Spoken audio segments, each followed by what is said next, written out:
Okay, so this is a makeup lecture for the last two sections of our text, and we'll begin with section 3.3 Rules of Logarithms. So we let m, n, and a be positive real numbers where a is not equal to 1, and let r be any real number. So we have these three rules, the product rule, quotient rule, and power rule. The product rule says that when we take the log of a product, that's going to be equal to the sum of the logs. So if we have the log of one positive real number times another, then we can expand it into the log of the first one plus the log of the second one. The quotient rule says that the log of the quotient becomes the difference of the logs. So in other words, the log of the quotient is the log of the numerator minus the log of the denominator. And the power rule says that when we take the log of an exponent, it's going to be equal to the exponent times the log. Okay. So then if we're looking at this example 1, we want to use the rules of logarithms to evaluate each expression. So then for part A, it says given that the log of z base 5 is 3 and the log of y base 5 is 2, evaluate each expression. So now we can use the rules of logarithms in part A. Which rule do you think we use? 1, 2, or 3? So this is actually the product rule, which is number 1. So the log base 5 of y times z should be equal to the log base 5 of y plus the log base 5 of z. Then we said the log of y base 5 is 2, the other one is 3, so then this should be 5. Let's look at B. We have the log base 5 of 125 to the power of times y to the power of 7. Okay. So we could actually use number 2. This is the product rule. So then we'll say, and 125 we can rewrite as 5 to the power of 3. So this is going to be log base 5 of 5 to the power of 3. And then it's plus the log base 5 of y to the power of 7. So now if we have it in this form, what do you think we can do next? Power rule. So the exponents can go in front of the logs. And this will give us 3. Now we have the log base 5 of 5 plus the log plus 7 times the log base 5 of y. Okay, now earlier in our discussion in the course, we said that the log base 5 of 5 through the change of base formula is the same as the log of 5 divided by log of 5. So in essence, log of 5 base 5 goes to 1. And then we said log of y base 5 is 2 from the given, from the beginning. So then ultimately we'll get 3 plus 7 times 2, that's 17. C. Log base 5 square root z over y.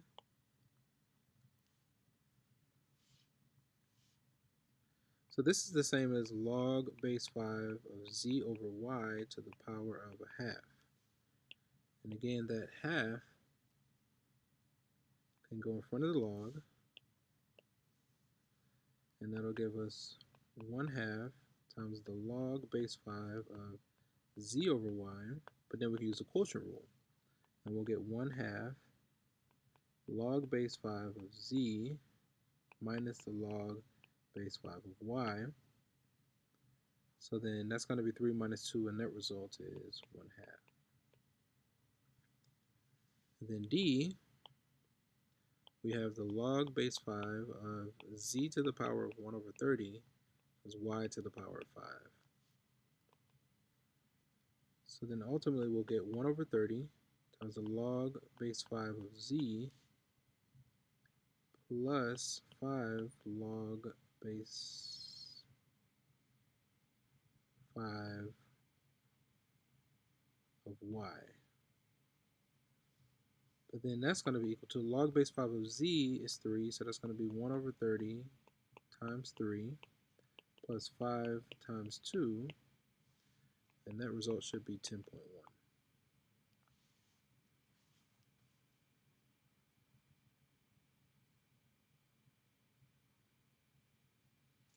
So then it's an example 2. We want to write each expression in expanded form. We want to assume that all expressions containing variables that represent positive numbers. So we just want to expand this.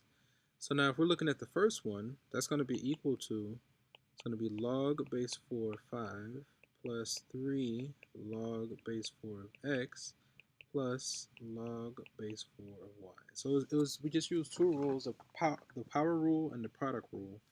And when we expand it, we get a result like this. Now in B, we can use the quotient rule, so it's going to be the log of 3x minus 5 minus the log of 7. But then that square root, we can rewrite. Keep in mind that the square root is going to be the log of 3x minus 5 to the power of 1/2 minus the log of 7. So then the 1/2 can go in front of the log. And ultimately we get 1/2 log 3x minus 5 minus the log of 7. What do you think the next step is? So if you feel tempted to say something to the effect of, well, it might be the log of 3x minus the log of 5, we don't have a subtraction rule. So in this form, we would actually stop. We have a power and a quotient rule, but not a subtraction rule. So if we take the log of a quotient, that becomes the difference of the logs, but it's not applicable here.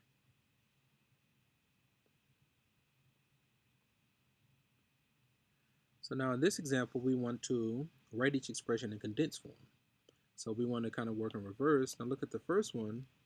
This becomes the exponent, and this becomes the exponent. So then what we'll have the log of the square root of x plus the log x plus 1 quantity cubed. But then we have two logs of the same base, and we're adding them, so we can condense that further. And it'll be the log square root of x times x plus 1 quantity cubed. So it's the product rule. Then b, again, the power rule, this goes to the exponent. And we'll have natural log x plus 2 quantity squared minus the natural log of x. But then that's going to be, now we can use the quotient rule, it's going to be x plus 2 quantity squared divided by x, and take the natural log of all of that. Let's do C here. We're actually going to work on the inside first. So we got 1 by 3. Now we have the log of x base 2 and the other, that's the product rule, so it's the log base 2. It's going to be x squared plus x. Then we can use the power rule. This goes to the exponent.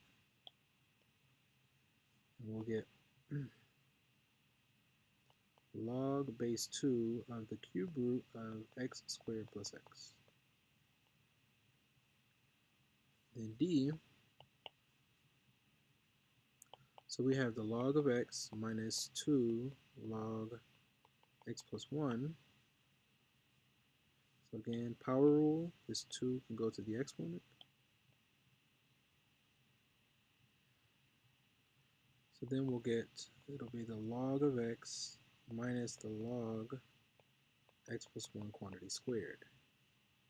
But now we can use the quotient rule, so then this is going to be x plus 1 quantity squared under x, and we're taking the log of all of that.